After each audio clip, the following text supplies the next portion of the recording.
Hi guys, and welcome to my channel. If you're new and if you are a returning subscriber, thank you so much and welcome back. My name is Masakhatewe and I make content on holistic healing, herbalism, as well as self-development. So if these are the three topics that you are keen on expanding your knowledge on, you have come to the right place. If you haven't, please do the right thing. Like button, share button, subscribe button, and bell notification icon so that you don't miss out on any of my future uploads. Right, let's get into today's topic. 2024 is drawing to an end. As we are all aware, a lot of us, if not all of us, are suffering from year-end fatigue. We are overwhelmed, and a majority of us are also suffering from what we call burnout. People are overwhelmed and are succumbing to the pressure. You're overwhelmed because you're succumbing to the pressure of reflecting on your goals, looking at what it is that you have achieved, and ticking off things off your vision board. And a lot of people are actually overwhelmed because they are trying to set or be intentional with what they are going to do or achieve for these few weeks of the year that are left. Burnout is your body sending you a signal that, hey, look, man, I am no longer comfortable doing what you want me to do. I am running on empty over here. Help me out. Meet me halfway. Burnout can be so painful, but it's beautiful at the same time because it teaches us how to listen to our body. Burnout is a direct reflection of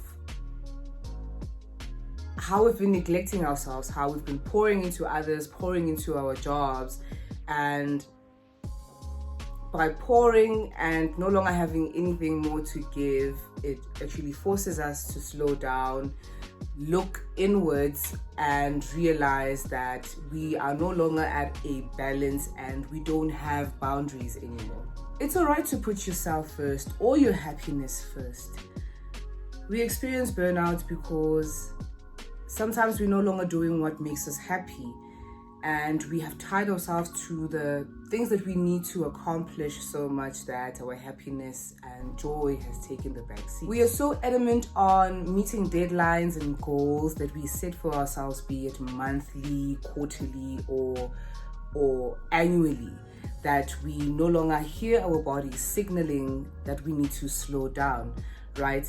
We forget to practice and prioritize rest. Instead, we begin to reward ourselves with rest when it should be a practice that is ongoing. Aren't you overwhelmed because you do the same thing over and over again and your life lacks spontaneity? Breaking out of your routine or switching things up in your schedule can really help you, right? There's nothing wrong with your schedule.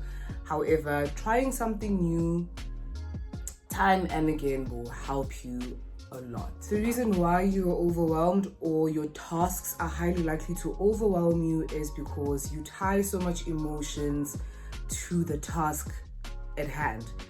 You let these tasks govern your emotions. If I don't get this done, then I won't be happy. It's not a good day. You give yourself ratings and you are constantly chasing perfection. Your best will look different every day. This is one of the mottos that I live by. My best looks different every day. Striving for perfection, even in the things or the tasks that you perform for the first time, robs you of the joy and the happiness, right? And if you want to be perfect at every little thing that you do and it doesn't come out that way, that can make you overwhelmed, and as a result you may find yourself in a slump, sleeping the entire time, and you don't want to do anything at all. Here are the signs that you are burnt out. We have stress, we have fatigue, we have insomnia, we have stomach issues, and we have heart problems as well. Burnout won't be solved by a holiday by the beach. That would be nice, but it won't solve it. You accumulate so much stress and fatigue and anxiety throughout the year that won't be solved within a week. Your body goes through so much. It won't be solved within a week. Imagine going through so much throughout the year and you expect 1 week worth of leave to fix all of the damage that your work environment has done to you.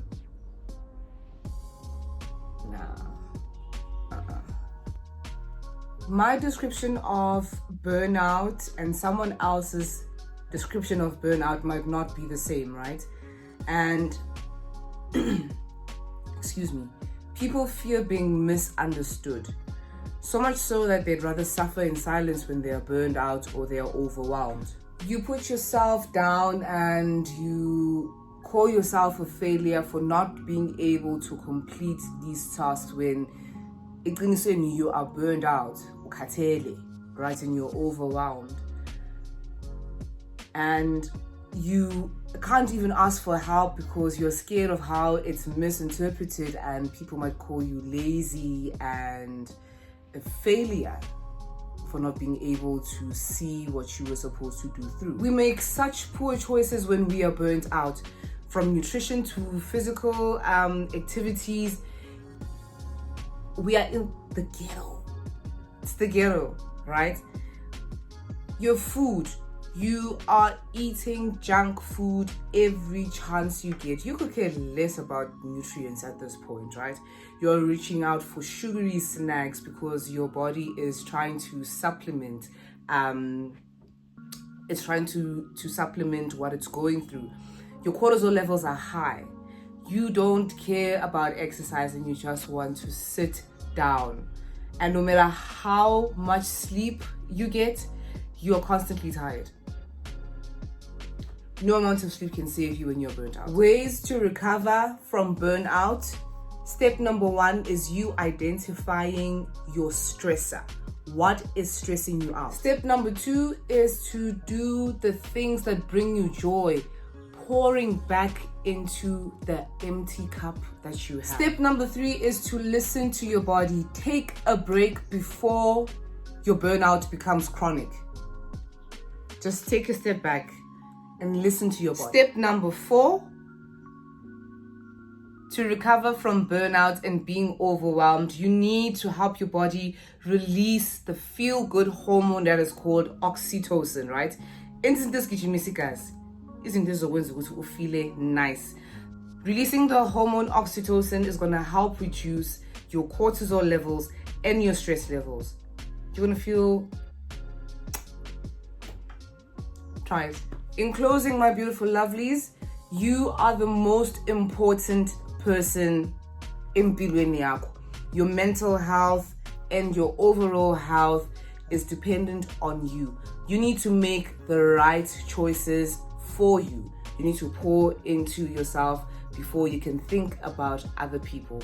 I know that it is tough and this choice often leaves one very depleted, but putting yourself first is one of the ways in which you can avoid burnout and feeling overwhelmed throughout the year. Doing small little activities to make you happy and small little things that bring you joy will make a huge difference. Uzobon, the moment you start putting yourself first and minimizing stress, you won't need pills like ashwagandha and your anxiety tablets. Put yourself first. You are your biggest commitment. You are your number 1 priority. And you should start teaching others that, and you need to start treating yourself as such. You are more important. Your mental health is more important than the deadline at work. I understand that work is work, but you need to pace yourself and find a balance. You won't be so burnt out towards year end or at year end if you implement the steps that I have mentioned here. Ladies and gents, that brings me to the end of today's video. I really hope that you watched until the end, and most importantly that you are going to use the knowledge that I have shared in this video. I know that a lot of companies are chasing deadlines right now. They are closing in December. They are trying to wrap up and yeah, I hope that you will use these steps moving forward, you know, just to strike that balance between your work life and your personal life. And yeah, just to ensure that you are not as fatigued as other people are. Oh, you're in fatigue, Uti. I can't relate, you know. So yeah, thank you for watching. I really do appreciate it. Remember that to love yourself is to heal yourself. I am out.